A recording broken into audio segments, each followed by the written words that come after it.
So often as an ice angler, I have dreams of finding these secret lakes full of big panfish, and I always like to move until I find fish, and I believe that if I can move and stay mobile, I'll find the aggressive fish and I'll catch the easiest fish.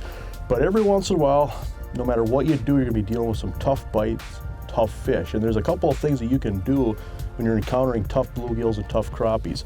First thing is back off, use lighter line. A lot of times we'll have to use 1 or 2 pound tests. I can think of a lot of different situations, places where I've been where if you weren't using 1 or 2 pound tests, you weren't going to get bit, especially by big bluegills. Use these elite spool of reels. It knocks down your line twist, and basically what it enables you to do is use a lot more delicate presentation where you can do less with that rod tip to keep that jig or lure from spinning on your line.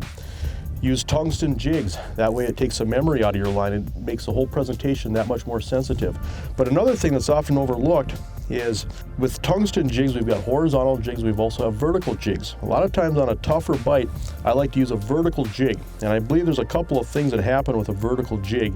I believe that fish can come up and hit it and it swings easier into the fish's mouth. But also I believe that it even displaces and moves less water, just a more delicate, subtle presentation. And when fish are off, sometimes that's necessary. So sometimes you get clear water lakes, you get high skies, you get fishing pressure, different factors that can make these bites tough, where these fish just come up and they look at it, they stall out a few feet from the lure. Try small vertical jigs.